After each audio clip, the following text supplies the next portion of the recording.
हरे कृष्ण। पता है हमारा मृत्यु साथी कौन है? आपने जीवन में एक वर्ड सुना होगा, जीवन साथी। आपने सुना होगा ये वर्ड, ये मेरा जीवन साथी है। लेकिन कभी सोचा है कि मृत्यु साथी कौन है? हमारे जीवन साथी तो बहुत है। हमारी माता हमारे जीवन साथी, हमारा पिता, हमारा भाई, हमारे बंधु, हमारे रिश्तेदार, हमारे सगे संबंधी, सब तो हमारे जीवन साथी है जो जीवन में साथ देते हैं। लेकिन कभी सोचा कि इनमें से मृत्यु साथी कौन है? मैं आपसे भी कह रहा हूं कि पत्नी जीवन साथी है, पति जीवन साथी है, जीवन में वो साथ देते हैं। लेकिन कभी सोचा है कि मृत्यु साथी कौन है? मृत्यु के समय कौन साथ देगा और मृत्यु के बाद कौन साथ देगा? ये मृत्यु साथी तो ढूंढो।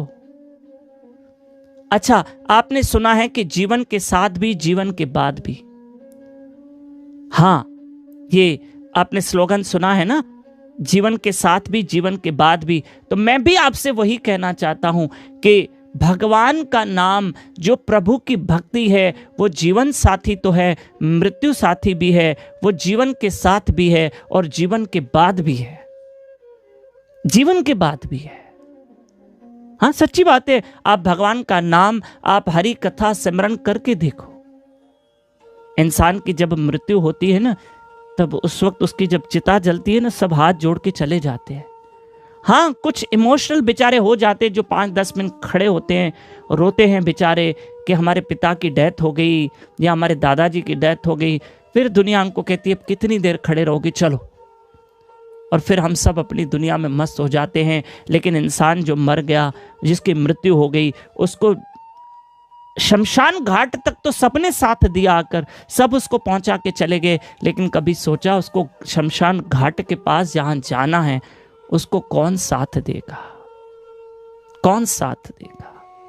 मैं आपसे एक बात अच्छी कहता हूं, जो लोग अपने जीवन में भजन करते हैं, अच्छा नाम सिमरन, अच्छी भक्ति, अच्छे कर्म करते हैं, जब उनकी मृत्यु हो जाती है ना, तो मृत्यु के बाद वो प्राणी कभी भी अपनों के सपनों में नहीं आता है कि मुझे भूख लगी है, प्यास लगी है, मैं तड़प रहा हूं, मुझे मार पड़ रही है। नहीं होगा ऐसा, क्योंकि वो अब जीते जी अच्छे कर्म करके गए और अपना मृत्यु साथी, यानी ईश्वर हमारा जीवन साथी भी है, मृत्यु साथी भी है। ये लोक भी सरल हो जाएगा, परलोक भी सरल हो जाएगा। ये लोक भी सफल होगा, परलोक भी सफल हो जाएगा। इसलिए प्रभु की भक्ति की जाती है। हरे कृष्ण कृष्ण कृष्ण हरे हरे, हरे राम राम राम हरे हरे। हाँ, करो ना भजन, किसने मना किया? करो, नाम सिमरन करो। आपके मन में कभी ये विचार नहीं आना चाहिए हमारे पास टाइम नहीं, हम बिजी हैं, हमारे पास 1 मिनट की फुर्सत नहीं है।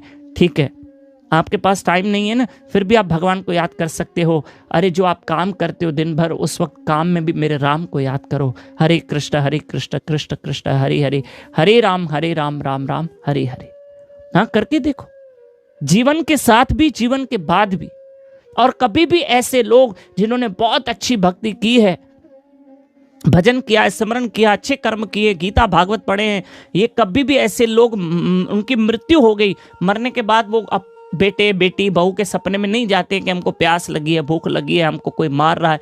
कभी नहीं होगा। आप भी कर लो अच्छा भजन सिमरन, अच्छे कर्म, देखो कितना भला होता है। हरे कृष्णा, धन्यवाद। और 10 अक्टूबर मंगलवार एकादशी है और 11 से लेकर 14 तारीख तक, अर्थात मेरा कहने का मतलब है 10 अक्टूबर से लेकर 14 अक्टूबर तक, ये 5 दिन आप ब्रह्म मुहूर्त पे छुट्टी नहीं करेंगे। प्लीज नहीं करना, 5 दिन छुट्टी नहीं करना।